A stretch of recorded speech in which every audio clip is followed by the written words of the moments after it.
going on, everybody? And welcome to another episode of the Legion on Zoom. This is the Hat Trick, episode 3.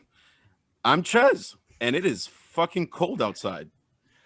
Well, what's up, Ches? And I'm Miguel, and I'm pretty sure this is episode 4. Actually, not 3, right? Oh, word. Yeah, you're actually right. Episode 4. Yo, right now, Ches is in Winterfell. Yeah, listen, man. I'm so cold that I forgot what episode we're recording, but it is episode 4.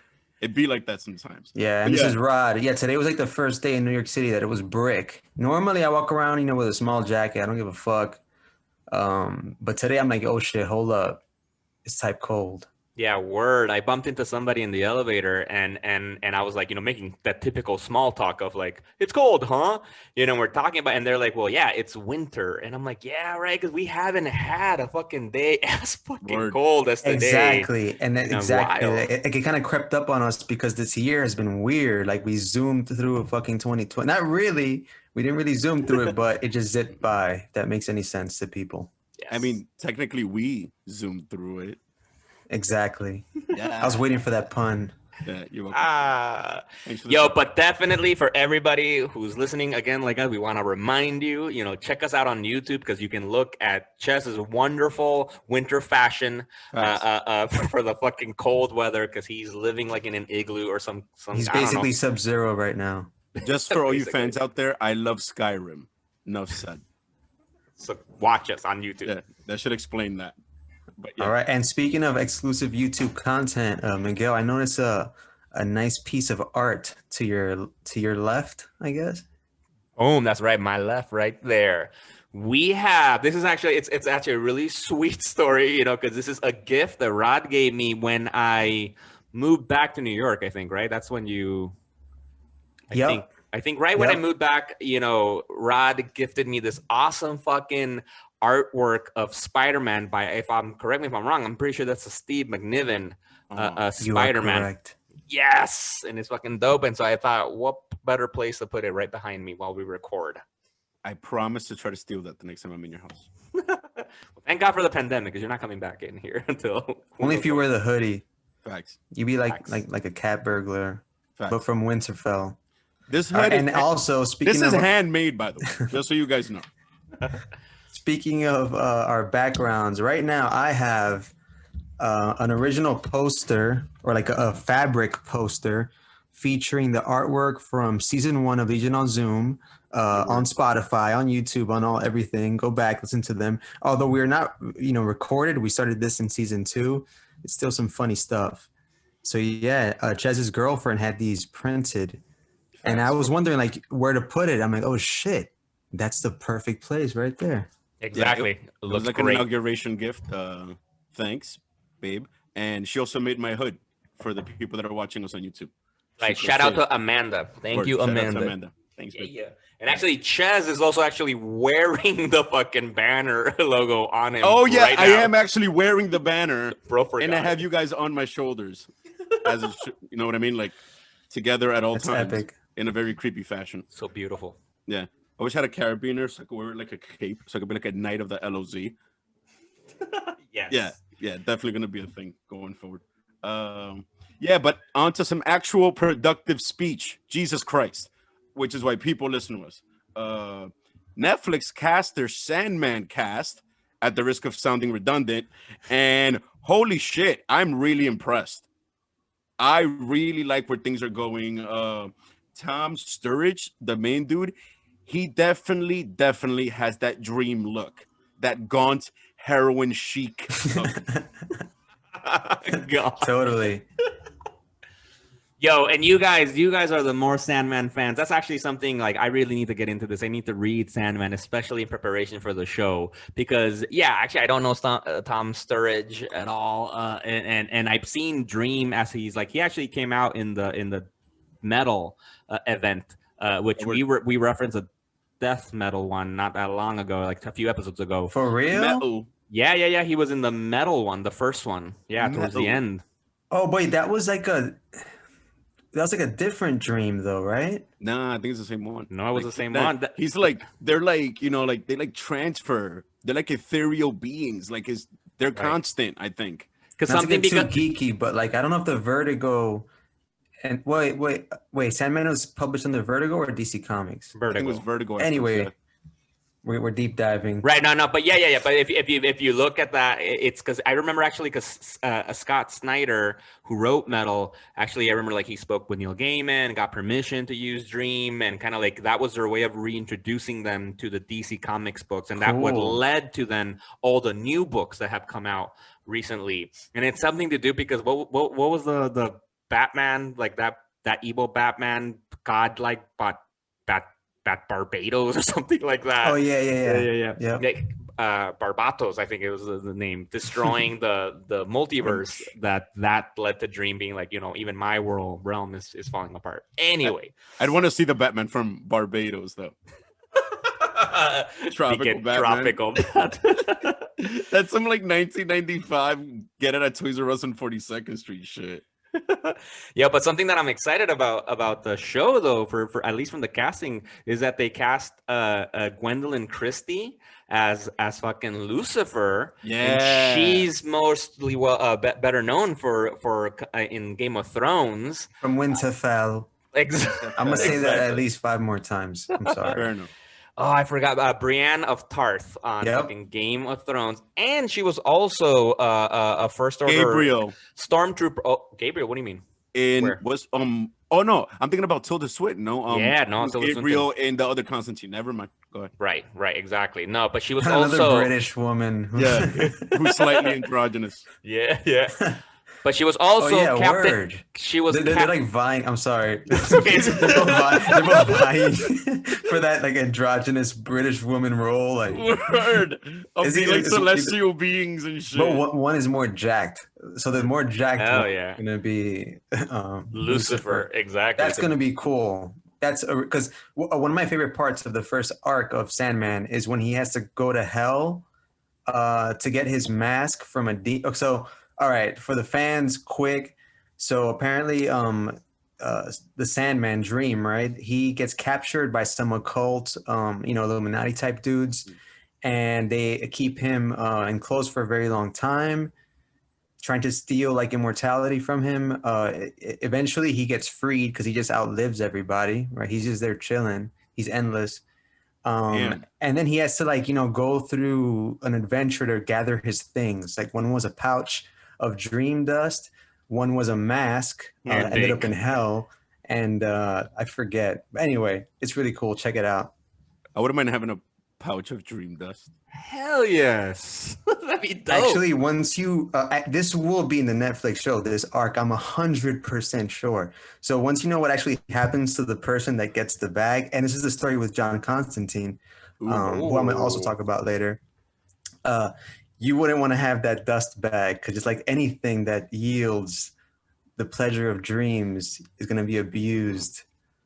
Anyway, Plot twist: the dream bag is opium. When I say with that kind of dream dust, I'm thinking is it probably more cocaine? But I guess I think you're probably right though. Yeah, oh, no, just straight milk of the puppy. Anyway, but before I forget, also Lucifer, she was also Captain Phasma from fucking Star Wars, from the new movies. Yeah. So she's from the stormtrooper from the First Order. That's awesome. But yeah, dude, and then the rest of the cast, like you can kind of see where they're going with like the looks and shit. Like they have Cain and Abel. Like holy shit! Like it's not too often that you see someone play Abel. You know what I mean? Like the first victim, which is what it says. If you straight up try to find the cast, that's pretty epic. So like I want to see how that whole thing plays out on screen. It's going to be epic. Are both of them important characters in the book, Rod? Yes and no. I mean, damn, you'll have to tune in, I guess. All right. No. I'm gonna read it first.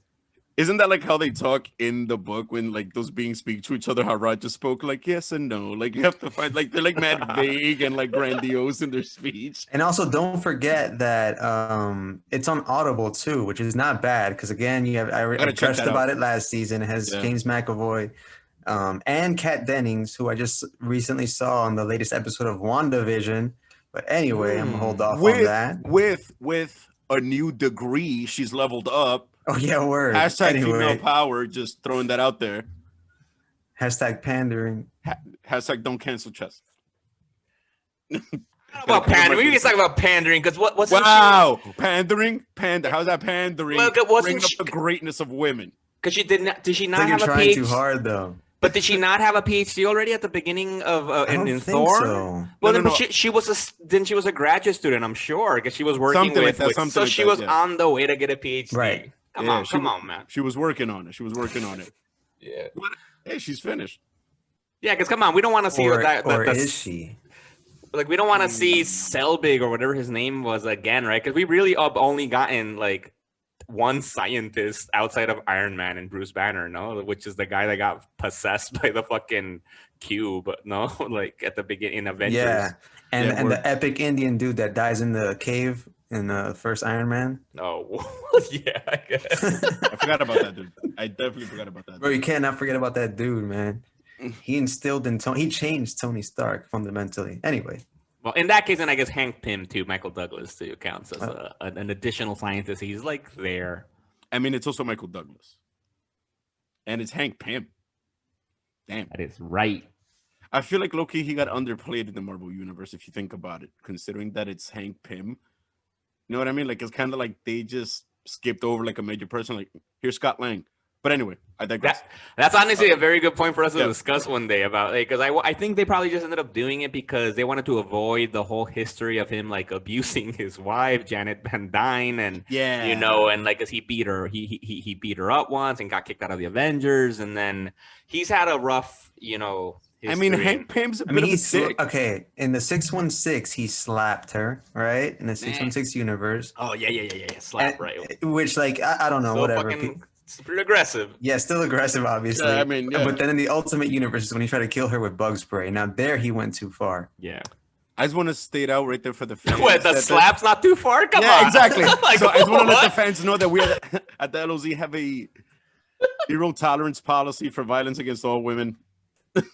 I'm not against violence against everybody, period. But I think, especially women, I think a slap is already too much. Hashtag cancel Rod now. Yeah, let's go. Hashtag Shit. cancel Rod. Hashtag And cancel hashtag Rod. will drop right now. Yes. Now and forever. All right, so what the hell were we talking about? Yeah, big monsters. Holy shit. I never really saw the movies like when I was a kid, but I did see the Kong movie with Jack Black, and I think it's the same one from that universe, correct? If I'm not think mistaken. so. Actually, I'm not very sure, but I think.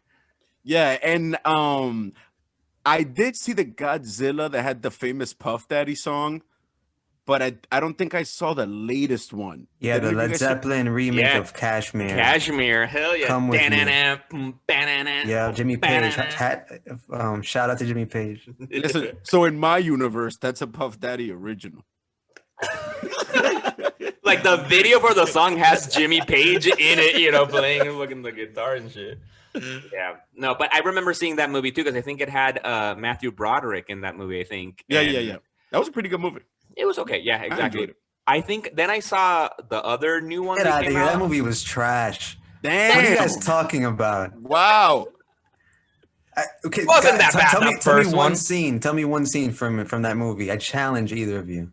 Dude, dude. Okay, go ahead. Go ahead. When Jimmy Page comes out with the guitar, dude, that was dope, dude. And Puff Daddy dancing next No, to I'm him. talking about the movie. Yeah. You guys said the movie was No, good. that's the movie. No, When they walk into Madison Square Garden and find all the eggs. When you see that Godzilla's running Yes. all through the city. Dude, that movie was epic, bro. When they start finding the big footprints and shit. All bugging. right. And on top of that, I'm hating. Matthew Broderick was Inspector Gadget. Deep cut.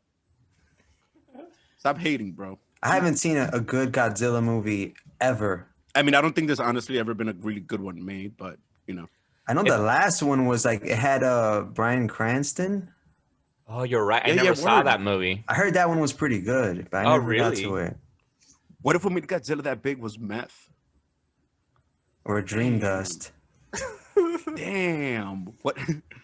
Damn, man, that's crazy. Something to Yeah. think about.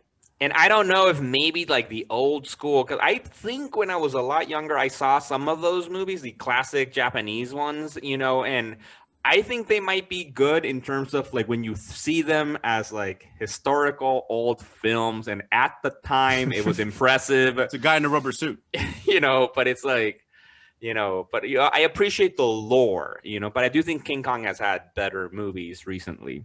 Well, word, yeah.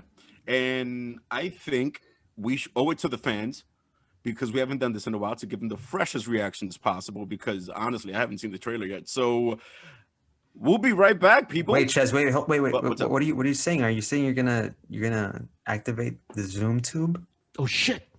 Oh shit! You know what? Actually, I am gonna activate the Zoom tube. We're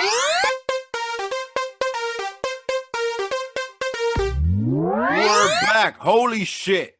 All right. Two things I gotta say about that trailer. One, I'm pretty sure, just like the old school Power Rangers, a ton of people died just like ambiently, just from like shit that's going on. Like I counted at least thousands of bodies. Two, I'm pretty sure that whole trailer is what doing cocaine feels like. It feels great then. God damn it, because that epic trailer was fucking. It was like that is an action movie like that. Like I feel like when's the last time we've gotten like a pure action flick? Like old school shit. I feel like this is going to be it. Like it's fucking intense. Yeah, I'm impressed by it. Like at first, I would have never watched that trailer, honestly, because there have been like Kong and Godzilla movies that I haven't seen in the past, like, I don't know, 10 years or whatever, 10, 20 years. But this looks cool. And I feel like it was meant to happen, right? Like, how could you not have King Kong fight Godzilla, like, with modern special effects? Like, it's definitely, and especially because in some recent HBO Max, like, promos, I see that they're advertising that. So I'm pretty sure, I think we reported this last season, that it's going to go straight to HBO Max. So I'm definitely going to watch that then. Hell yeah. Dude, yo, it's going to be on HBO Max. We have to watch it. Like, come on. Like, it's just going to be there. We have to see this epicness. Word. Like, I'm concerned for the people out there that I know for a fact that are going to snort coke, then watch that movie. Yeah, that's just overkill. Just do one or the other. Facts. Damn. Good Lord. Wow. Like, it's crazy just how much disbelief. Like, I'm willing to accept the fact that there's a King Kong and a Godzilla and they're fighting. I'm just mad at the fact that that dude has so much conviction that they need Kong. Yeah, let's unchain the giant, massive gorilla. That's our only solution to this. Right, because that's how the trailer starts, right? With saying, like, we need Kong. It's like, wait, what? What kind of situation are you in that you for sure know Kong can take care of this? He's never worked for us. He's never done anything good but kill us.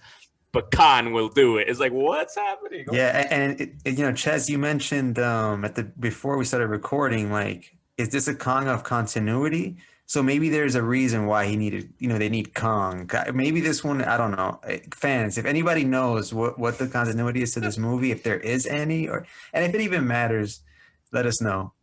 Apparently there is, because I've been hearing people calling this the Monsterverse. So connecting all these monster movies, yeah. I was thinking the Kongzilla verse. I either or, but I've heard it called actually Monsterverse, like on different websites and stuff. So, and the other cool thing about the movie, right, is also what helps, like you were mentioning earlier, right, Rod, that Bryan Cranston was in one of the Godzilla films, which is fucking Bryan Cranston, fucking dope ass actor, Breaking Bad. And we have some good actors in this movie right now too. In the new one, we have Millie Bobby Brown, best known as Eleven from fucking Stranger Things, and Enola Holmes from Sherlock Holmes' sister from a recent movie, which is on Netflix, which was actually great. And we also have Brian Tyree Henry from Atlanta, which is a great show on FX by Donald Glover, Childish Gambino. Also, probably and Troy from Community. Right. And probably the Prowler in the Spider-Man films, hopefully. We'll see. Oh, shit. Yeah. He's Miles Morales. He came out in Spider-Man Homecoming as Aaron Davis. I think that was Prowler's name. Anyway, we got a good cast. We got a good cast. We got some good special effects. I want to see this. Facts, dude. They caught me hook, line, and sinker. I'm a bit of a lore whore. Hashtag lore whore. And the fact that they just came up with that whole background about there's a war between all the monsters, like probably from they're gonna drop the word time immemorial, some crazy shit like that, some esoteric measurement of time, some bugged out shit. And like I want to know the story behind that because I think that that's what the issue. Like, how do you get Godzilla to fight King Kong? Really, you need a slightly viable story. You know what I mean? And them uncovering this massive war, like probably took place on Pangea or some crazy shit before continental. Yo, bro, I love that you're thinking about how viable the story is. First of all, the trailer starts with "We need Kong." Listen, man. Does it matter?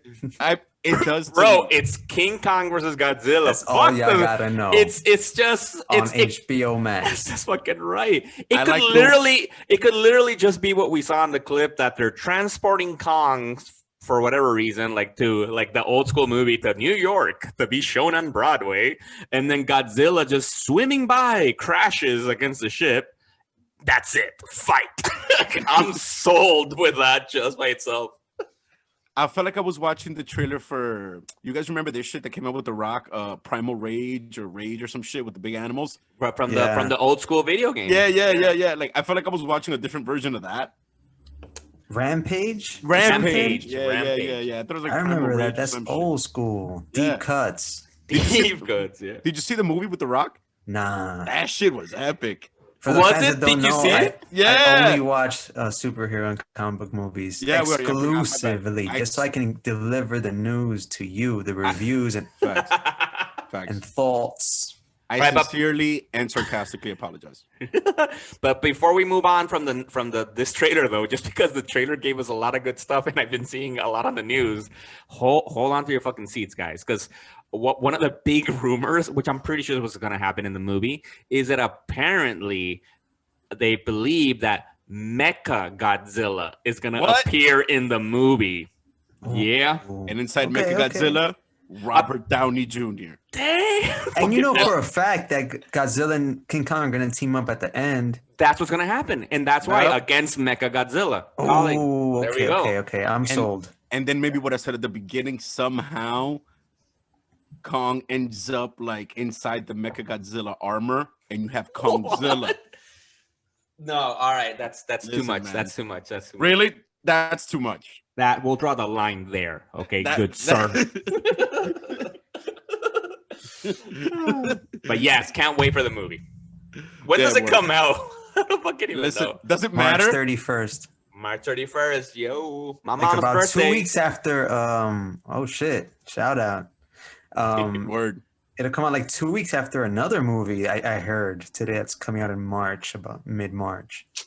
I think I've heard something. Wait, was there Ches, maybe I don't have the slightest clue what you're talking about because I'm choosing not to. Oh. Zack Snyder's Justice League now has a release date, and that is 48 days from the recording of this podcast.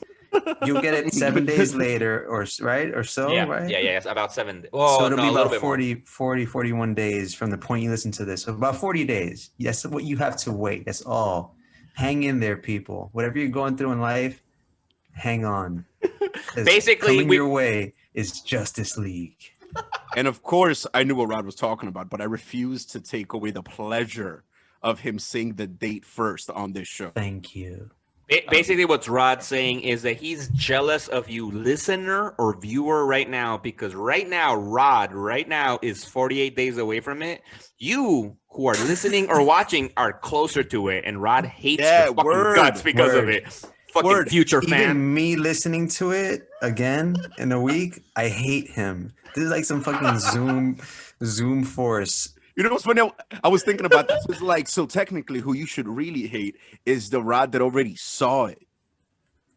Oh, shit. And the plot thickens. Yo, actually, quick. We will talk about it in the future, but I really well, I don't know. It's not comic book really, but Tenet. Christopher Nolan, Batman fucking god that we all fucking love. His movie Tenet was dope as fuck, and it has to do with everything we just said right now. is involved in Tenet. So I just say watch it. I loved it. I actually have to check that out just because of the sheer hype and because I love me some Christopher Nolan. I definitely want to check that shit out. Yo, but Zack Snyder's movie is officially, we have a date.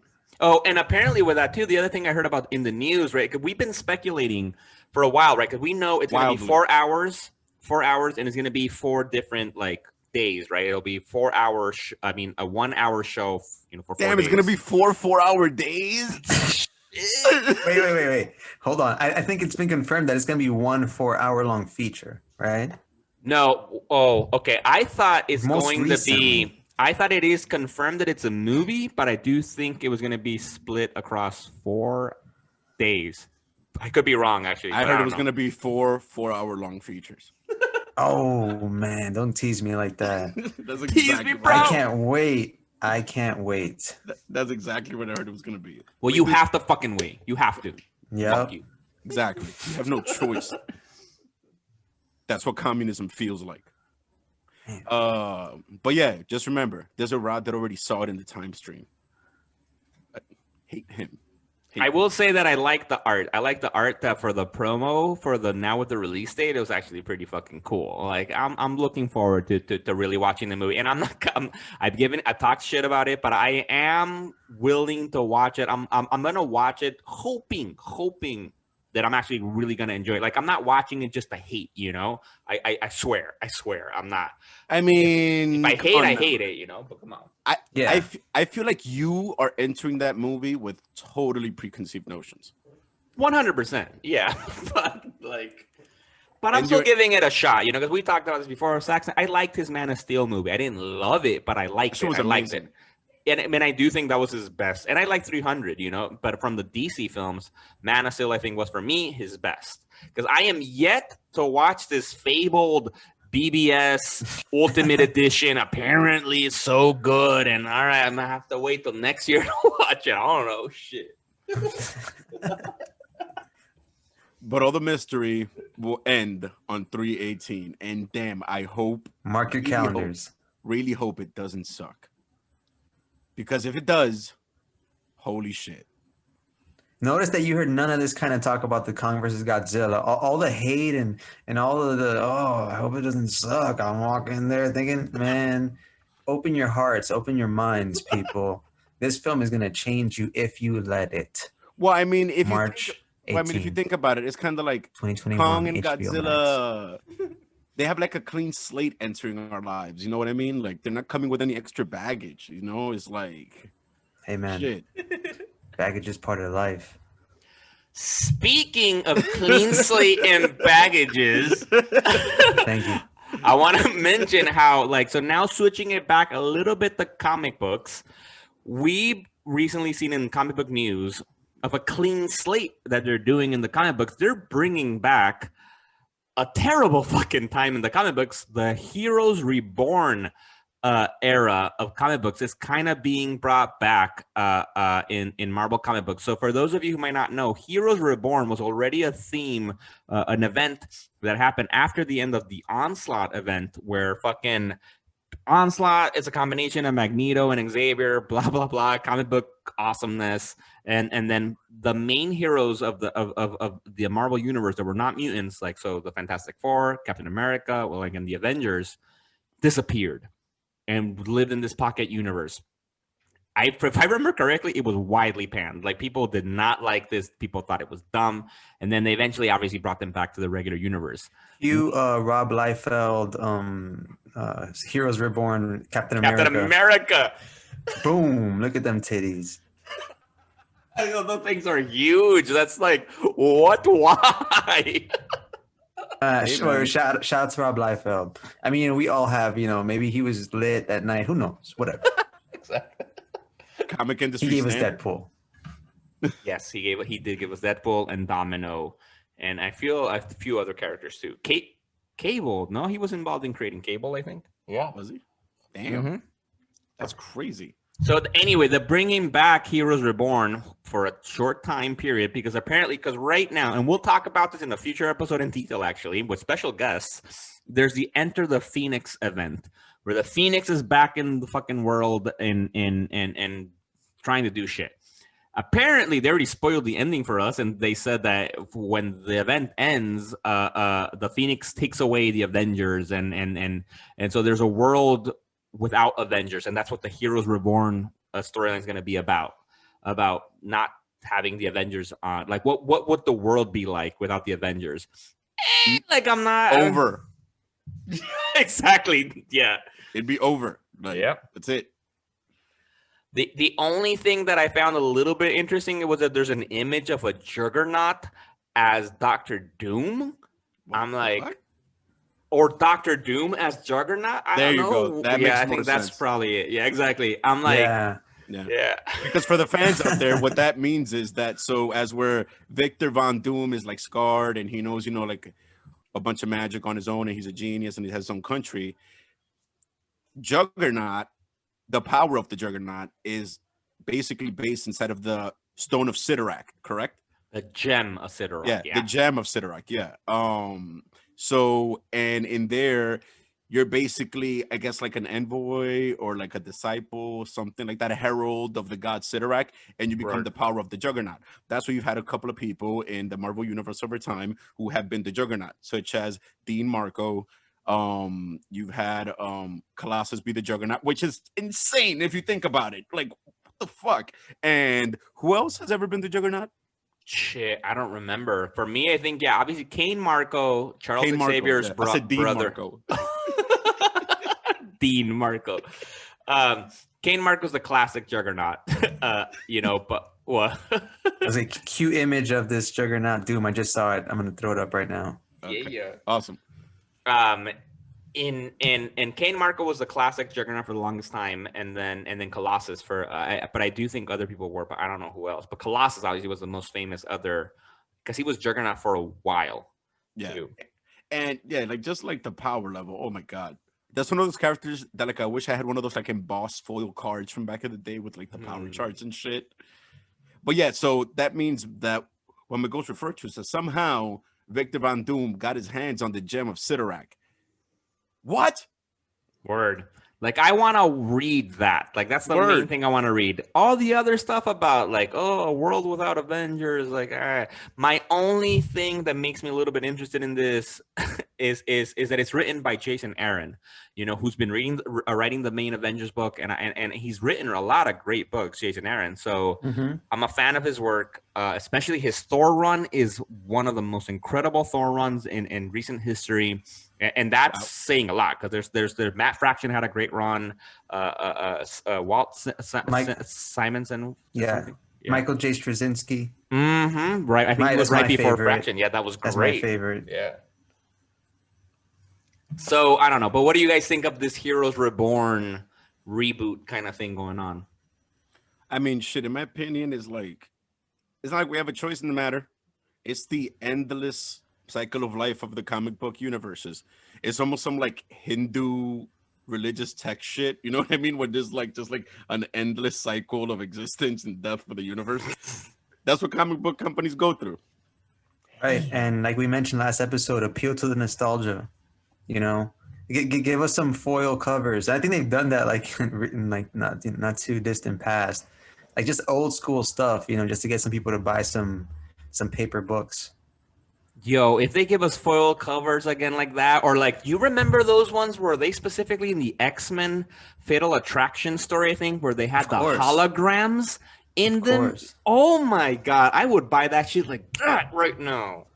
Bro, isn't that the storyline where like Magneto pulled the adamantium from? I remember that was the ultimate playground discussion. Like, yo, did you know that Magneto can pull the adamantium and control Wolverine? I'm like, what? Shut up. And boom. I'll never forget. I was like young, obviously a kid, I think, when I read that when it came out. And I do remember, I think it was X-Men number 25 when that happened. That epic moment where Magneto, they were fighting on Asteroid M, right? I think it was, or Avalon. I don't remember what it was. I think it was Asteroid M, and Magneto rips out the fucking adamantium out of Wolverine. Is that Jim Lee or no? I don't remember, honestly. That was, I think, one of the Kuberts. Either Andy or Adam. I don't remember which one. And then didn't that give us that era of then like that Fero like Wolverine where he had like the bandana over his face and his bone claws, and then that progressed into like the brown suit Wolverine, right?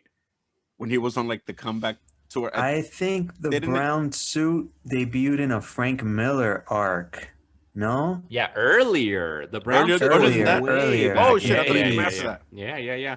I think from the famous like Frank Miller Wolverine, book, which I think was either the first Wolverine solo book or something. But yeah, back in the day. One big thing about that storyline was that at that time we didn't know if the adamantium was either part of his mutant power or it was like something extra, or like if they take the adamantium away, does he not have claws? And people didn't know that. And so when we saw him, I think it's the next issue, which I think was in Wolverine, where he pops out his claws for the first time with mad blood and shit. And it's bone. It's like, oh, fuck. Like the bones are obviously still, because this is way before even like all the Wolverine origins where we finally they revealed a bunch of shit about his past. Like, I don't think we even knew his name was James Howlett at that point, Yeah, word. I remember the first time I learned that, I was like, holy crap. Wasn't like all his info was supposed to go like unknown and shit? Yeah. Anyways, how did we get to that part? Like, I don't remember. Oh, Deep cuts. deep facts. cuts. Yes. Facts. But, well, actually, I think to take advantage of that, speaking of Wolverine and the X-Men, and about, some news that I am more excited about, because the Heroes Reborn thing, fuck it, whatever. I'm going to read it just because Jason Aaron. But for X-Men, though, they're doing something historical, basically, for the first time. Because we've talked about this before. Listen to the LOZ Apocalypse episode from last season. The X-Men are in Krakoa. They're living a very new life, new status quo. And so because of that, they're going to have a brand new X-Men team. And the big thing about this is that they're letting people vote. I mean, well, first of all, they're letting the mutants on Krakoa vote for who do they want them to represent them as X-Men, as the protectors of mutantdom of Krakoa and all that. But you and us, regular humans on this regular Earth, we can actually vote for the last member of the X-Men up on Marvel right now. Who are the candidates so far? So, because the voting ends on February 2nd, which I think if you're listening to this episode, the voting's closed. I think I'm not even sure. If you're listening to this and this is news to you, you failed. You failed. You really no. What? You should be getting the news from us. Like, I don't know. Like, No, because because if they're getting it from us, then they missed the chance to vote. well, I guess yes. So, all right. Well, honestly, no. I think that's a very good point. Is to make a shout out of like, if you're listening to us right now and you didn't know, and you're like, what? Why I would have liked to have voted. Follow us on Instagram, people. Follow us on Instagram at That's Legion right. on Zoom or Facebook or Twitter, but mostly Instagram. That's where we're more active. And we posted there the moment the polls were open, and who we support. At least who Your I vote support. matters. The vote that matters. Yeah. So follow us on social media. But yeah, so the candidates for the last member of the X-Men team are Banshee, Polaris, Forge, Boom Boom, Tempo, who I had no idea who she was, Cannonball, Sunspot, Strong Guy, Marrow, and Armor. What do you guys think? Who would you vote for, guys? Not Boom Boom, No, not Boom Boom. No. based on name. But I'd vote Instantly, I'm going for Strong Guy. Oh, Throwback. shit. Okay. Forge. Oh, damn. We got Strong Guy and Forge, and I think weren't they They're both X-Force? X Factor? No, X Factor, right? Yeah. X Factor. because Strong Guy was on X Factor for sure. Was Forge a member of Wasn't X he? Factor? Damn, deep cuts. They're X some shit. Yeah, they're X-affiliated. Because he was. Oh, yeah. Forge was on X Factor too. Exactly. He was involved. He replaced Valerie Cooper as a new government liaison to the team X Factor. Thank you, Wikipedia. Facts. Bro, we deserve an X Factor movie. Word. Oh. That hasn't been done yet. Wait, Or X-Force. wait, there was an X-Force movie, no? The one on Fox from back in the day? Wasn't that X-Force? No, The God, that was made-for-TV movie? Generation X. Generation Damn, X. deep cuts, yo. Deep cut. Here's Generation X for you guys that have never seen this before. Yo, I If throw still the remember poster. that. I still remember that. And we will take advantage to say shout out the future guests, Generations of X, a great Word. podcast for very heavy X-Men related lore. There will be a guest on our show, which obviously their name comes from Generation X, from the book, probably not the movie. Yeah, if you want to definitely go down that X-Men universe rabbit hole, they're the authorities. Because it's like, it's always baffled me how X-Men is almost a universe unto itself.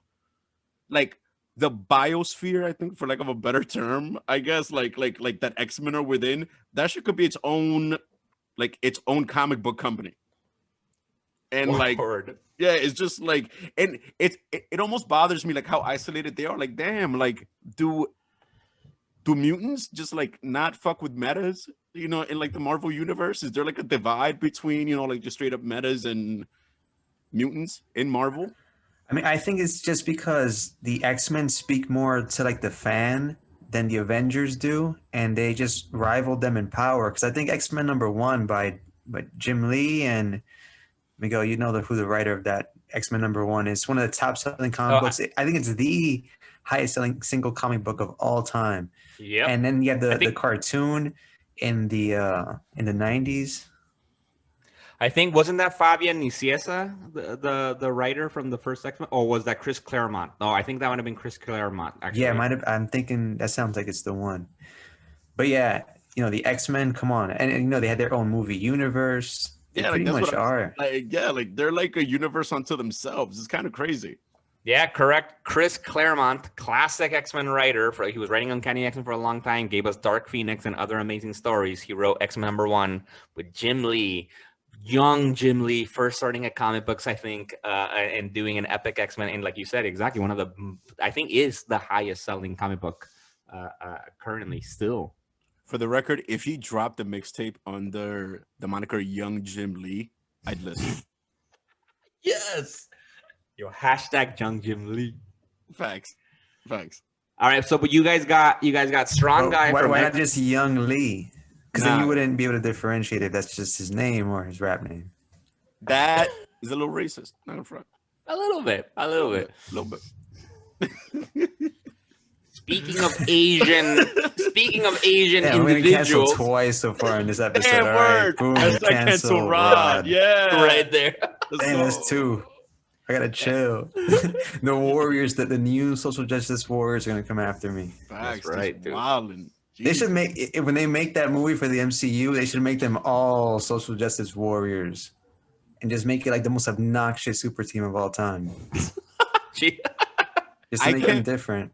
I can't wait until like the Wayans brothers make some kind of parody about that, like just like a social justice warriors like superhero team. I could see that. I can see it on Saturday Night Live or something right now. Come on, what's up, Saturday Night Live? Listen, do it, because I'm sure you're listening to us right now.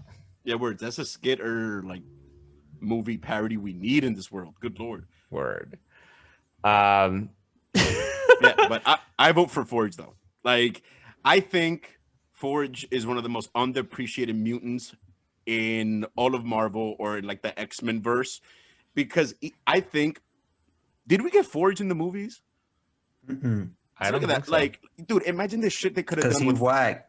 Nah, You whack. Bro. You know what? You Yo, I Forge is remember dope, man. the ultimate peg warmer action figure for the X-Men was the Forge figure, because nobody knew what the hell he did.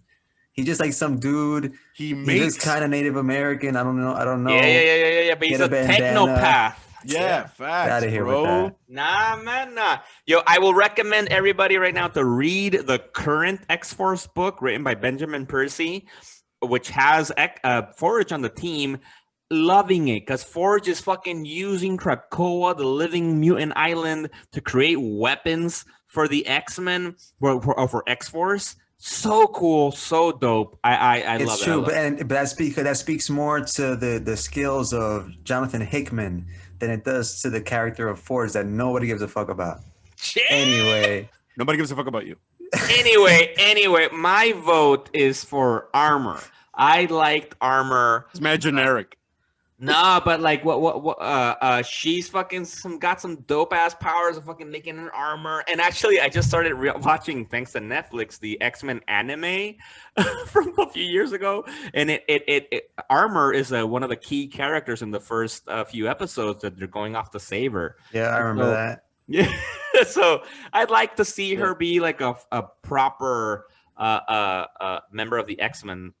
But actually, she's actually quite integral right now for the Sword comic book, which I mentioned, I think, in the last episode, which relates back to fucking WandaVision, which we're about to get into. Everything ties back to it, just everything. Like and so because of that, I wouldn't want to see her leave Sword. I would rather have her stay in Sword than join the X-Men. But they actually just came out, fucking Marvel came out right now with fucking early voting or something like that, preliminary. And apparently Polaris is winning. She is ahead in terms of the voting that's gone in so far. I think about that Megadeth song. Correct me if I'm wrong. Yes! From Rust in Peace, one of my all-time favorite metal albums. I'm going to throw up Vic Rattlehead right now. Hell yeah! Isn't Polaris a daughter of Magneto, if I'm not mistaken? Yeah, she is. Okay, just wanted to make sure I wasn't bugging. Technically, which is going to be a good segue, technically she is the only daughter of Magneto, right? Because Wanda Maximoff and Pietro Maximoff are not children of Magneto because they retconned that out of the comic. We went over that, I think, in one of the episodes. I remember you elucidated on how that was. Look at that $25 word. But yo, speaking of Wanda and Pietro, que pedo? What's up with fucking WandaVision, guys? Jeez, yo, this was the episode that just gave you the string for you to undo the whole sweater, yo. Like, I was like, this was like MCU being at the movies level shit, in my opinion. I have a very specific. I agree 100%, Chess. But I have a very specific question to you, Rod. Last episode when we recorded, you clearly said, like, I'm not that invested in the show. And that was actually before you saw episode 3. So this is episode 4 now. Rod, where you're at in your investment with WandaVision? Dímelo. I will say that this was a longer episode as well. And okay, so all right, I'm seeing how clever the show is now, because now it's becoming the show that we thought it was gonna be. So they kind of, in a way, like fooled us to some degree, right? It was a mystery, and it still is. But yeah, this episode definitely got me a bit more invested. Great acting with Monica Rambeau as the centerpiece, and they bring in the whole Thanos awesome. snap. A lot of things were clicking on this one. Even some humor. We got Kat Dennings again reprising her role. Dude, I think we talked about that a little bit already. Yeah, Dr. Darcy or whatever. Like Chess said, it was the first experience where you feel like you're watching an MCU movie. So shout out to Disney Plus. Yeah, man. Like, I was so shocked. And I had mentioned to the guys that I had like a little bit of a theory. Well, to you guys, when I said the guys, I was talking to the audience, that I had like a little bit of theory what was going on, and can I finally state that? Give it to us. Before I saw the episode, I swear, before I saw the episode, after I found out what Sword was, I came up with the theory that Colonel Von Strucker, who's one of the heads of Hydra, and Hydra are currently keeping Wanda prisoner, and that Sword is trying to rescue her. And when I saw the episode, half of that was basically confirmed. The other half is still me speculating when it comes to Hydra and Von Strucker. But oh shit, that the way everything tied in together, even tied into the Captain Marvel movie, like, dude, it was like, to quote the dude from Mortal Kombat, flawless victory. Yo, yes. So exactly, right? We found out right now, finally, they've properly introduced us to Sword, right? Which is named somewhat differently from the actual comic, because the in the comic books it's refers to a sentient world observation and response department, but in the MCU it's sentient weapon observation and response department, which is an interesting. I noticed that. Hashtag bureaucracy. And it's cool how they're still though focusing, like it feels like they're talking about like they do have plans for space, right? And they have, and apparently Monica Rambeau, before she got snapped away, she was involved in some kind of space programs, right? So they're giving her only Earth missions, you know, which is cool because it's kind of like, all right, you're kind of Sword from space, but it's a little bit different, right? So that's fucking cool. And so they are involved in monitoring this. The whole thing though about like, so is Wanda being manipulated in a way to do this versus she's doing it on her own? I still don't know, you know. A part of me, at least from these clips that we saw, I feel bad for her because I feel that it might be all her, but I have theories, and I think I've read some shit online, but like I think so far it's seeing like who could be. Then what's up with all those like Hydra commercials? You know what I mean? Like, This is a good point. that seems too on the nose. And to refer back to when we did some further speculation on the show, when it came to AIM and the Beekeeper, it's crazy how like the hazmat suit became the Beekeeper suit. So do you guys think the whole AIM thing is like essentially like that's gone? It's been nullified?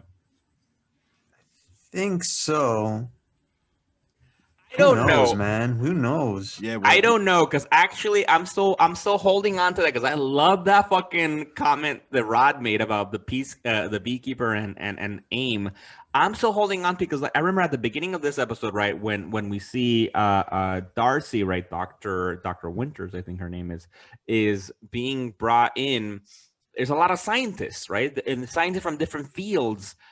Who's to say, and we're seeing Sword is working with FBI. Who's to say that they're not working with AIM? And that AIM, I don't remember how AIM ends at Iron Man 3. Is it officially known as like a illegitimate organization, or was it only Guy Pearce who was illegitimate and then AIM was still official, you know? I try to forget a lot of Iron Man 3. Yeah, I was so upset about Jon Favreau leaving that like I only saw that one like twice or once. I think I only saw it Yeah. twice. I think I only saw it once. Yeah, no, and I didn't like the whole Mandarin reveal where it was like, oh, it's just a joke. It's not really the Mandarin. It's like, Yeah, that sucked. like, That I wasn't, no.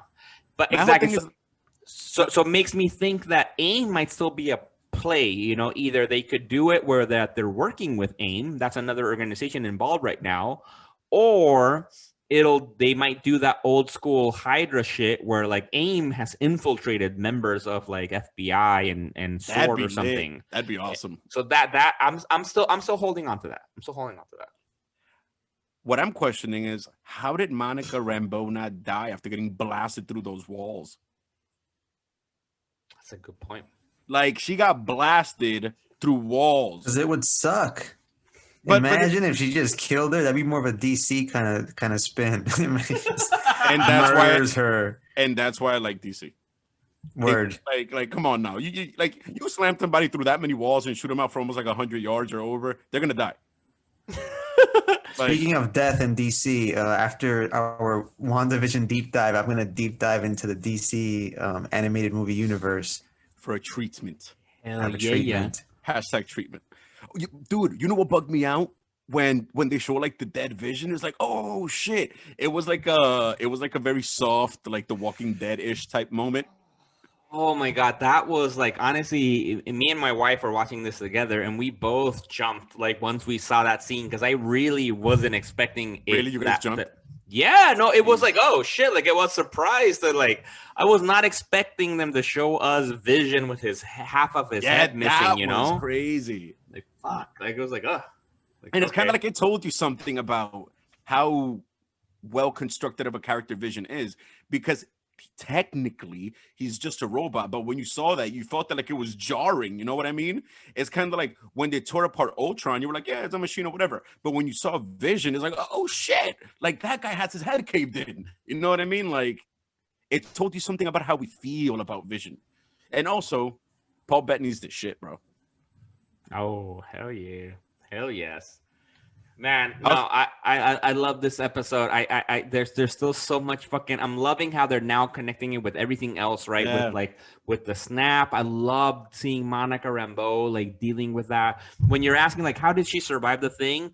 You know, I'm actually wondering, does Monica Rambeau have her powers right now? Like, the ones from the comic books, because actually I don't remember. I need to rewatch it. When she goes back to Sword, for the fans, you watch it, she's got snapped away. 5 years later, she comes back. She's confused. She doesn't know what the fuck's going on. But apparently she was fucking love that. But she's already working for Sword, right? And so now she goes back to Sword, 3 weeks later to go get back to work. And there's como se dice, a frame, a photo. I think it's of her. No, it's of her mom. Was it her mom? Yeah. Because remember, her mom was I forgot who Captain Marvel's name is. Like her Carol Monica Rambeau, and the mom is Maria Rambeau. Yeah, exactly. So Maria Rambeau is Dan Verge's friend in the Captain Marvel movie, and Monica Rambeau is the little girl in the Captain Marvel movie. So that's her mom. So she's kind of like a legacy agent or something like that. Right. Yeah, and her mom was one of the founders of Sword. Yeah, of Sword. Yeah, exactly. Yeah. So, and quick side note, what's up with the guy at the front desk of Sword being a dick? Straight up. Like, yeah, just like if you worked here, would have worked, right? Like, yo, bro, fuck you. Like, you need that guy in the Marvel movie, though. There's a jerk. I feel like that guy's Hydra. Real world. Remember in Spider-Man, what's the actor that worked with Sam Raimi in Army of the Dead? He's like a jerk. He's like a concierge in Spider-Man 2. Nah, I can't recall. I can't right away. Army of Darkness, right? Nah. What? Nah. Get the fuck out of here. Hold on, let me Google something. Nah, bro. Anyway, you're right. No, you're right. Because it said Maria Rambeau in quotations, Photon, which is actually Monica Rambeau's code name, one of her many code names in the Marvel universe, in the 616 comic book world. So it'll be interesting to see what happens in the show, to bring back, to give her powers the same way as in the books. We'll see what happens. And that guy was Bruce Campbell. Sorry to interrupt. Oh, from Army of Darkness and Evil Dead. Bruce Campbell's the man. He's mad epic. But you remember him in Spider-Man 2, though, right? Let me see. Was he? Like, oh no, I mean, he wasn't. Wait, who was he? What was going on? That Peter's late. Peter's late for Mary Jane's performance, and he just gets there like at the I remember that. Yeah, the nick of time or whatever, and the guy's like, excuse me, sir, tuck in your shirt, and then he's making him do all these things, and then he tells him he can't go in. Anyway, I'm sorry, folks. Wasn't Bruce Campbell like the ring announcer when? Yep, he was in Spider-Man 1 as well as the announcer. Yeah, when he fought Bonesaw or some shit like that. Played by Macho Man Randy Savage. Rest in peace. R.I.P. and shout out. Yeah, facts. Oh yeah, Bruce Campbell, and he's like famously known for those the one with the fucking chainsaw thing that. Oh yeah, Ash versus the Evil Dead. Yeah, Ash for the Evil Dead. Yeah, you're right. Now I'm like, fucking, I get it. Yeah. Anyway, back to WandaVision. So this Monica Rambeau, so her mother's a founder of Sword, and an epic one at that, because she had contingency plans for in the event that people were snapped back into reality. That's like Nick Fury level shit. That's exactly what I was thinking. So yeah, maybe we'll get a flashback scene with her or something. And so I have 2 comments for WandaVision left. Like one, like for that, I love that.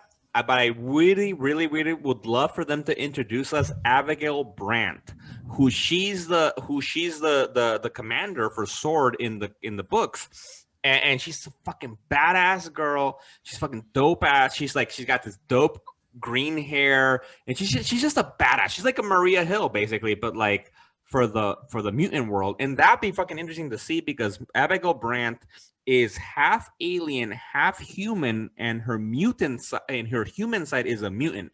She got her X gene from her mom, and her dad is an alien, which I believe they've never disclosed what alien race. It's all been very ambiguous. That is not confusing. No, exactly. And so I would love if they introduce us Abigail Brandt, because I feel that gets us closer to like the X-Men. With this, I think that'd be fucking dope. So long as we don't get this Forge character you guys are in love with.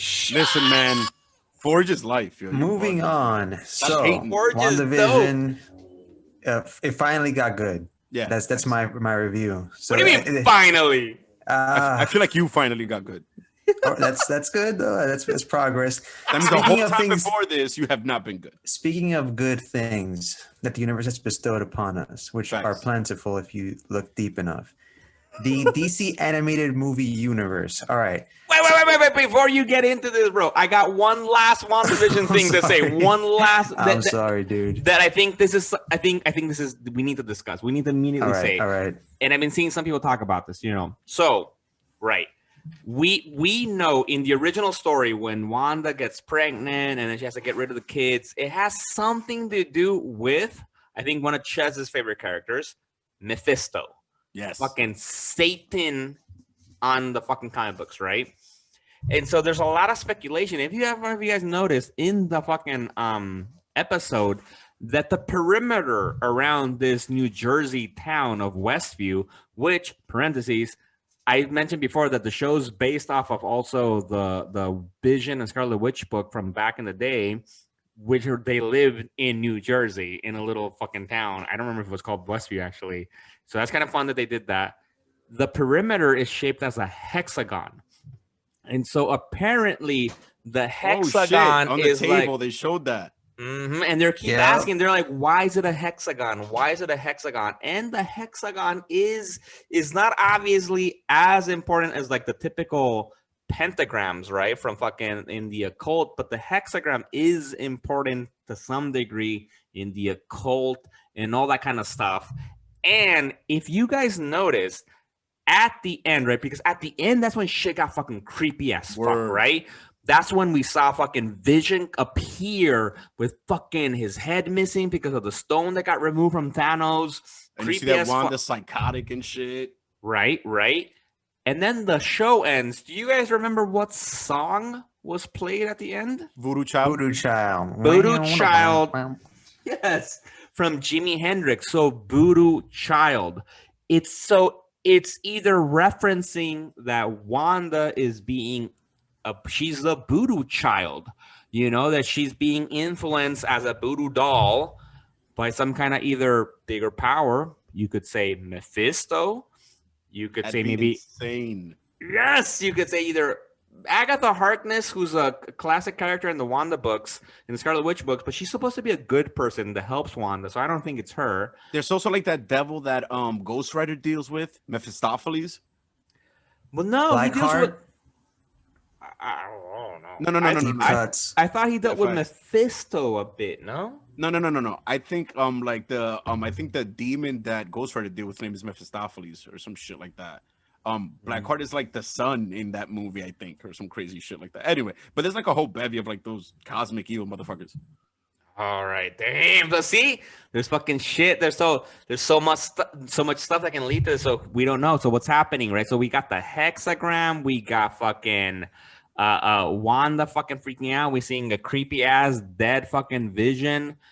Is Mephisto involved in some way, trying to get her to, give birth to? Because apparently in the comic books, comic books, the original kids have a soul or something of Mephisto or something. Damn. And so she just gave birth to 2 kids, guys. And when we said going to become Young Avengers, but anyway. And when you're talking with that level of evil and darkness, the Sorcerer Supreme has to step in, and maybe that's how you get ties to Doctor Strange. The picture's becoming clear. Yeah, this is crazy. I mean, it makes sense to make Mephisto the big baddie for Doctor Strange too. That'd be and also just as about the whole hex thing, Wanda's powers have often been referred to as hex magic. So, but you know what? I like the Mephisto theory because of the way that Wanda's powers manifest. I thought that was cool that we get to see that in this episode, like when she's doing her whole like thing, like that. I forget how cool they made her powers in the MCU. So yeah, I think it's also called like chaos magic or some shit. Yeah, chaos hex. Yeah, both. Yeah, exactly. And I love that too because I do really think that's cool. I do really think that this episode really, really showed us the level of her power. Because as you said, she fucking sent Monica Rambeau flying out, right? First of all, I feel this is the part that makes me think that she is being manipulated by somebody because, as you said, how did Monica Rambeau not die? I feel that probably Scarlet Witch, Wanda, protected her to some way, right? I was Like just thinking that a little bit. gave her some kind of force field to just blow you across fucking all these walls that would break your back and neck, you know? Protected her. How? You know, because she's still kind of fighting what's ever happening. But dude, like we fucking saw her fucking blow her away and then recreate the fucking walls and anything like nothing happened. Like that is epic level power that she hasn't shown in the fucking movies yet, which Dude, goes more to the comic books. As soon as I thought that, I was like, that's some Franklin Richards-esque level power. That's some godlike reality altering shit, bro. Most highly anticipated MCU characters right there. One of them is Franklin Richards. I think it would be a good idea for them to go like the Raven route and maybe make Mephisto her father or some wild shit like that, Damn. and just beat DC to the punch again in the like live action world, and just like because he might as well, like that seemed like it'd be really cool if that's like her fucking father, and then you'd have a reason for, you know, Doctor Strange to fight her potentially in the Multiverse of Madness if she's under Mephisto's control. Anyway. But then it's kind of like, wouldn't so that much. That would also make Pietro a child of Mephisto, though, which would be kind of bugged out if you think about it. Like that'd be weird. That part would be a little bit hard to explain. Like unless I honestly would love if in the MCU they were the retcon of the comics, and they make Magneto, the MCU Magneto, the fucking father of Wanda and Pietro, and they bring us back the family in the comics because of that. I would prefer that. That'd be whatever.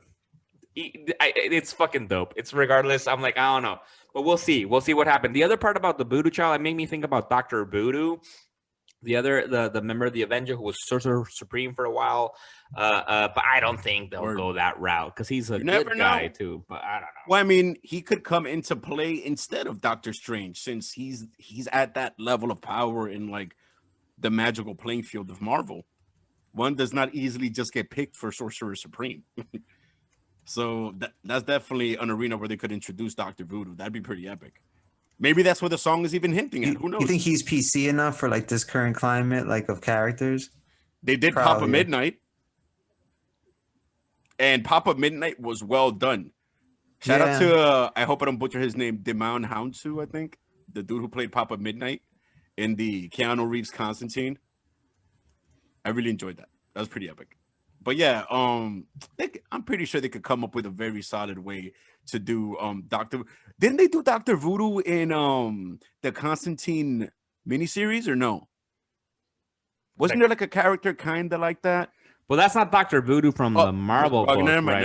never mind, Never mind. Forget that whole train of thought I was going. Let's stop. Let's stop that right where that was going. I was going inter-universe right there. Yo, but what's up, WandaVision? Any last comments? Anybody had? Like, that's fucking. That's. Dude, I think that's as far as I'm gone. I literally have like no idea where the fuck the next episode is gonna go because shit, that witch is crazy. That's bugged the fuck out. I can't wait. This shit is amazing. Shit is amazing. Like, and this just speaks so highly of the rest of the shows we're gonna get. Imagine Loki. Imagine Loki. I don't know. Y'all gassing the hell out this show. You gassing the hell I digress. out of you. What? How are you not liking the show, bro? What the fuck? I don't know, man. Whatever, man. What up? That's probably because you were too engrossed in the DCEU. Is that the right moniker? I'm glad you mentioned that, Chaz. Yeah. Let's hear about your DC animated bastard. All right. So, all right, let me break this down for you fans. So, right now, if you have HBO Max, you can go on there, and they pulled it down off of the front. I like that they had it before, like on the home screen in order, so you can just watch them straight through. So they took that off to put like other themes, whatever. Anyway, you can find the viewing order online, or just watch the essential movies. It's 16 movies in total, but if you just want the main storyline, it's only like 4, right? And okay, so let's take it from the top. It starts with Flashpoint Paradox, and I've spoken about that movie a lot, based off of Jeff Johns' story of the same name. It's like a DC reboot storyline done in an amazing fashion, and then they animated it, which is arguably my all-time favorite DC animated movie. So that one kicks it off. And so, as you know, that movie that event reset the DC universe and gave birth to the New 52, which this year turns 10 years old. Damn. In August. Oh. Right. So they fuck, man. Shout out to DC Comics. Word. So the first movie, is just like the introduction to the Justice League. They meet each other, they fight Darkseid, they win, blah blah blah. And it continues over a long arc of Batman movies. You get, I think, 2 Teen Titan or 3 Teen Titan movies, 4 Batman movies. The highest grossing movie of all of them, I want you guys to take a guess. Which one do you think made the most money? From the animated films. The DC animated movie universe. Apocalypse which War. is also the highest grossing trade paperback of all time. And that is The Death of Superman. Oh, Which may Fair be enough. my That's awesome. favorite Superman. Well, that and Grant Morrison's All-Star. The most recognizable Superman story, right? He just blew up whatever. It wasn't the internet back then. It was like newspapers and your local news stations and your local comic book stores, right? I remember being a kid in Tijuana, Mexico, and seeing it on the news when it came out. I'm like, crazy. yo, they're talking about comic books in the daily news. So 6 o'clock today. So somebody got murdered and whatnot, but also Superman died. It's like, what the fuck? That was That's huge, news, man. Fuck. And then after that, like the president was just elected and whatever. Anyway, this story was huge, and they actually pulled it off really well. We've seen it live action in a way. We've seen it in comic book. We've seen it animated twice. So yeah, this one is a centerpiece to the whole arc. Now, shout out to Best Performance, who I didn't really know until the second go around, was Rosario Dawson as Diana Prince, aka Wonder Woman. Shout outs to Rosario Dawson. Word. Yeah, I loved her performance. The standalone Wonder Woman movie didn't perform well. It's called Wonder Woman Bloodlines, but it is better than 1984. Damn. Oh, then I have to watch it immediately, because Yeah, actually that's one of the few films I haven't seen. I haven't seen that one and the Aquaman man, the King of Atlantis one, I think it's called. Justice League Throne of Atlantis. Throne of Atlantis. I haven't Which is seen those two one. yet. That But good to know. You can definitely pass on that one. It wasn't one of my favorites. If you're a completist, obviously watch them all. And okay, favorite character, John Constantine. Ooh. Now, John Constantine got integrated into DC proper by Jeff Johns in Brightest Day, which was the fallout to Blackest Night, which we've gone deep into last season. Love it. So he gets his own movie, which also was shown on the CW Seed. So it didn't sell that well, with regard to numbers, whatever. It's a standalone Constantine movie. It's pretty fucking dope. So yeah, and then he gets to finish this entire series of films. You end with Apocalypse War. That I won't go into. We've already done a deep dive on that. But you get the completion of his arc throughout, these films. And he doesn't appear until Justice League Dark, which is another film in the series. But so which one? So Constantine hasn't had his own standalone animated movie? It's called, I think, City of Demons, if I'm not mistaken. Oh, I gotta watch this. I didn't know that. That's also on HBO Max. That was the only one I hadn't seen up until this complete rewatch. No way! I thought it was going to be check that whack because it came out on the CW Seed, and I didn't have faith. But it's a CW Seed show, but it's part of the DC animated movie universe. So I definitely want to check that out. You said it's on Check it HBO out. Max, right? Yep, these are all HBO Max.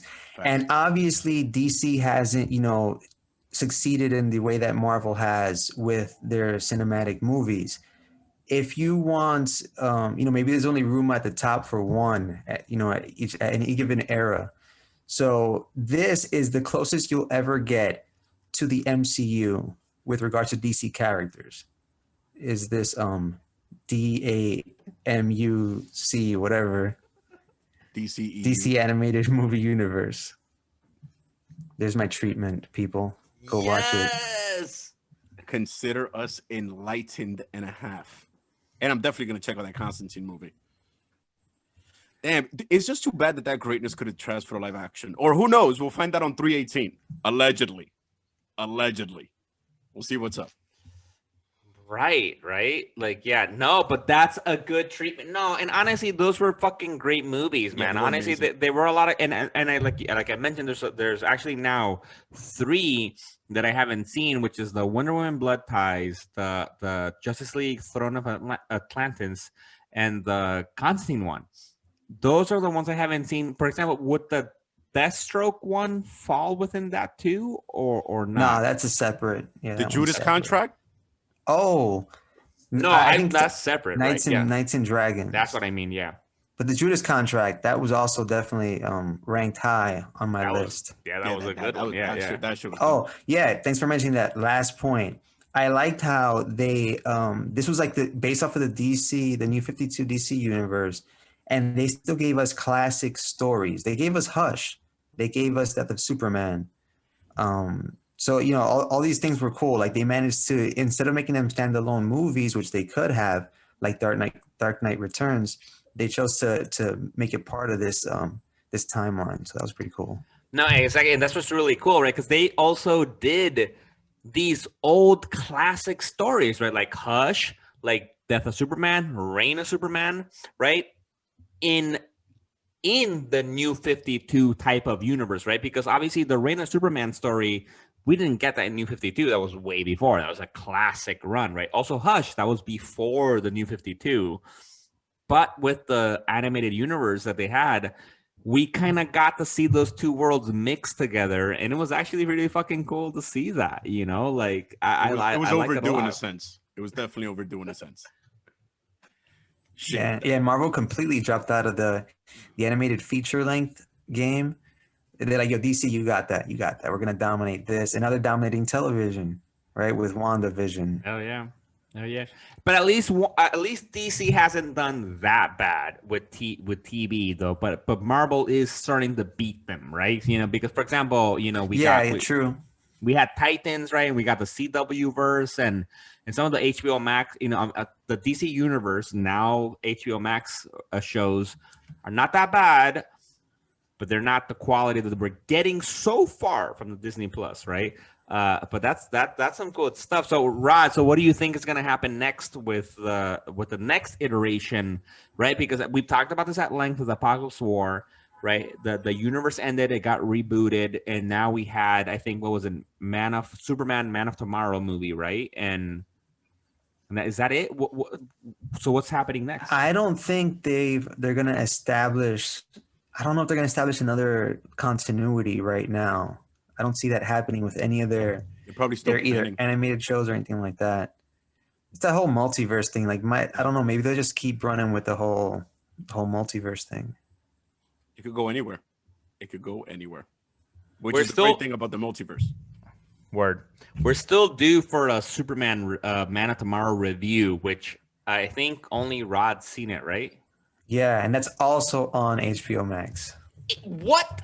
HBO Max is fully. Yeah. HBO Max is fire, people. No, we're not sponsored. Nah. Cue HBO Max HD logo. Man, at this point, it's HBO Facts. Yes.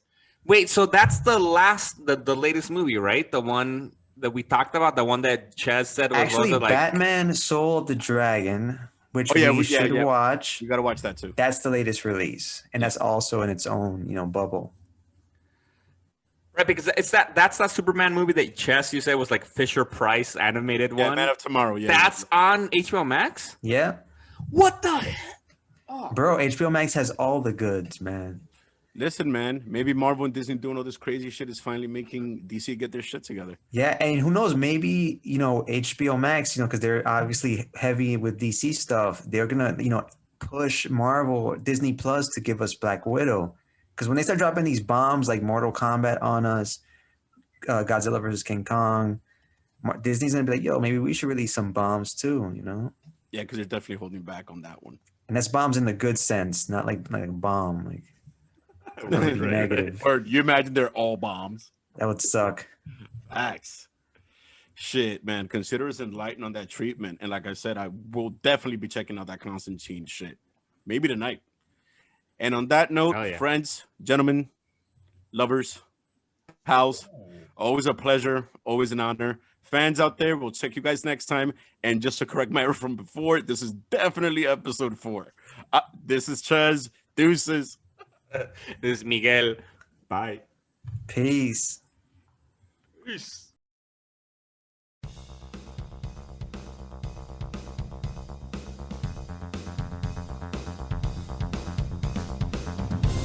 Legion on Zoom, starring and produced by Jose Perez, aka Ches, Rodney Martinez, and myself, Miguel Arce. Please subscribe on wherever you get your podcasts and leave us a review on Apple Podcasts or shoot us an email at legiononzoom@gmail.com. And don't forget to follow us on social media.